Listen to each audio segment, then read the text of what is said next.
Bonjour à tous et toutes et bienvenue dans ce Good Morning Trading du 20 mai 2018. On prend le café ou le thé ensemble et on voit l'actualité des marchés. Alors aujourd'hui, on va avoir une journée un petit peu plus rythmée en Europe puisque la bourse allemande va rouvrir. Ils étaient en jour férié hier, donc ça risque de nous amener un tout petit peu plus de dynamisme. à- et on va avoir rapidement l'agenda économique du 22 mai. Alors il se passe absolument rien. Il n'y a aucune nouvelle importante ou statistique économique importante.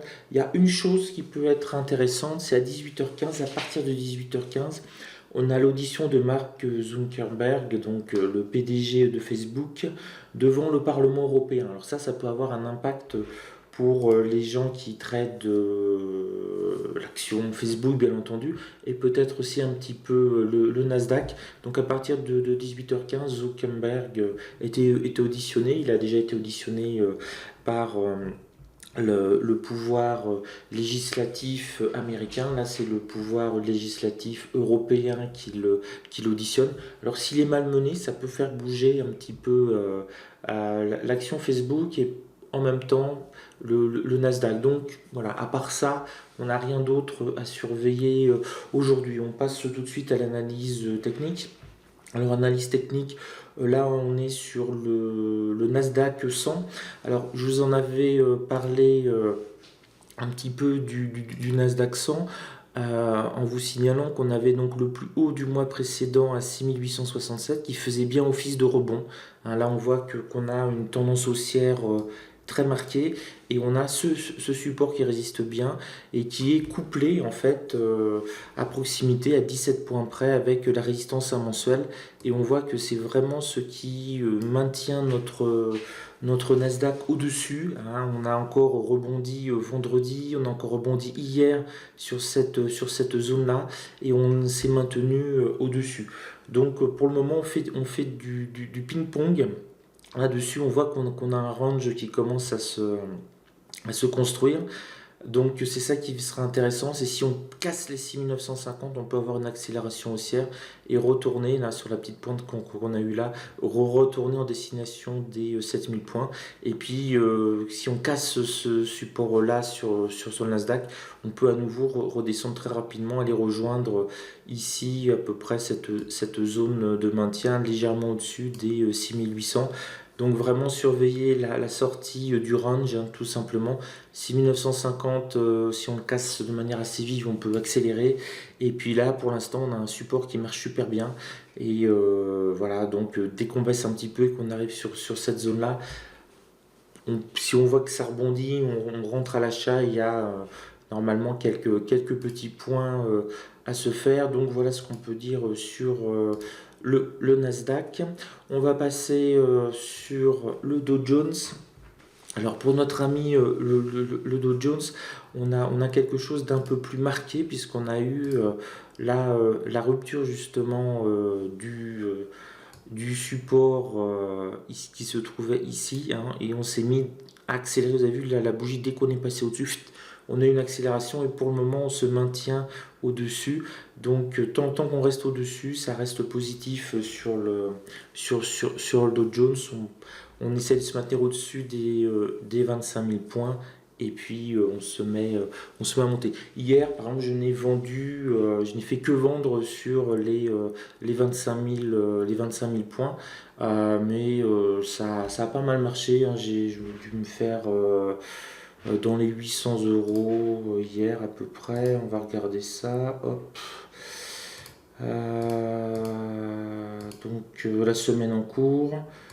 Donc 259 euros sur Futur et sur CFD, puisqu'aujourd'hui on est mardi, donc c'est la journée de lundi qui me le donne, et 600 euros, voilà, donc effectivement j'ai gagné 850 euros hier, et en fait je n'ai fait que des potes, hein.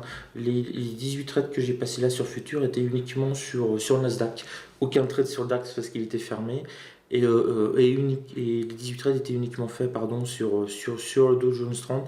Dès qu'on passait un petit peu au-dessus de 25 000, bam, et que je voyais qu'on descendait, je me mettais à vendre. avec la recherche, si possible, des 25 000 points. Donc ça a été toute ma journée, voilà.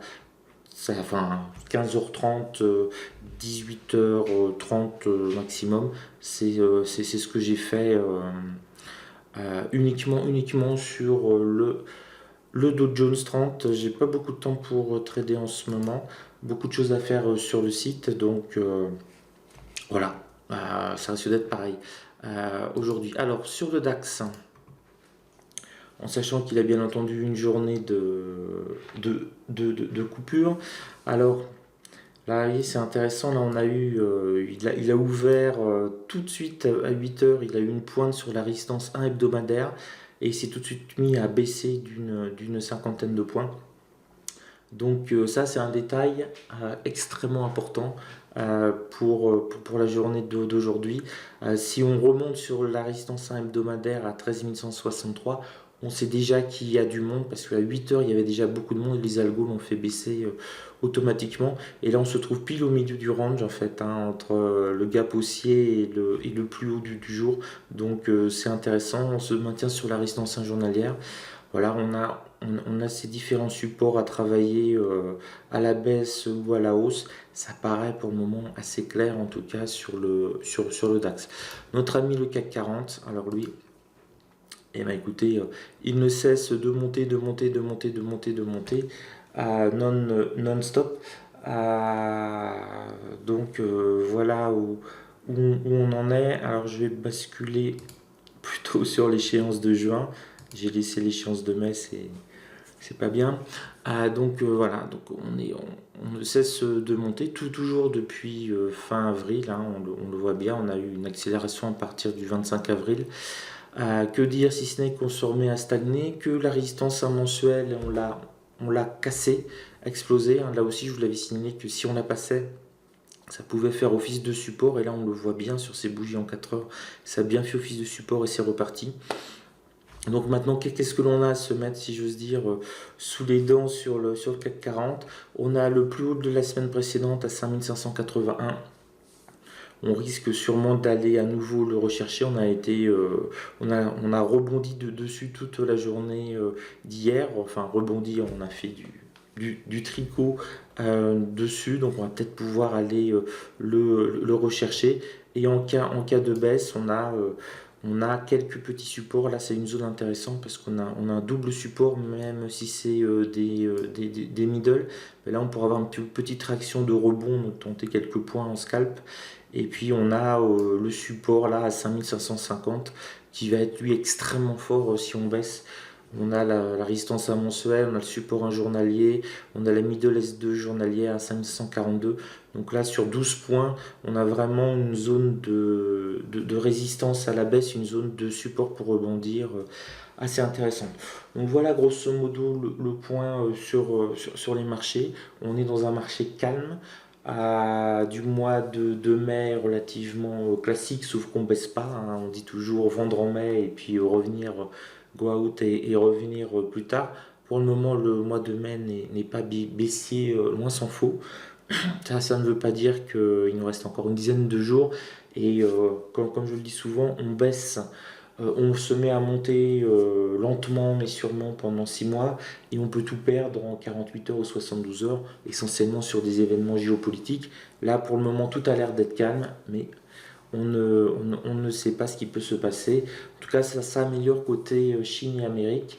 Et c'est ça qui maintient les marchés, comme je vous l'expliquais hier, à un bon niveau et les pousse un petit peu vers le nord. Parce que si Donald Trump réussit à avoir des concessions sur la Chine, ce sera le premier président américain, mais même occidental, à avoir fait, entre guillemets, plier la Chine ces 20 dernières années. Et donc c'est en théorie positif pour, mais bien entendu, l'économie américaine, mais toute l'économie mondiale. Si les Chinois s'ouvrent un petit peu, eh ben on va pouvoir, entre guillemets, s'engouffrer et vendre nos produits, créer de l'emploi, de l'activité, etc., etc. Un petit cercle vertueux keynésien. Sur ce, je vous laisse, je vous souhaite de bons trades, soyez prudents.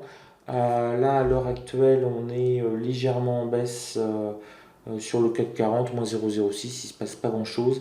Et on revient en contact des 13 100 sur le DAX, un niveau symbolique assez fort. On risque peut-être d'aller combler le gap sur le DAX. Donc dans ces cas-là, ça nous l'amènerait vers les 13 080. On est quasiment à la fermeture du gap sur le DAX. S'il le ferme avant 8 heures, c'est vraiment un bon signe pour aujourd'hui. Sur ce, je vous laisse. J'aurai beaucoup trop de choses à vous dire et je suis trop bavard.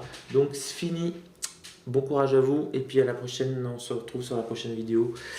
Et buvez du thé, hein, c'est important.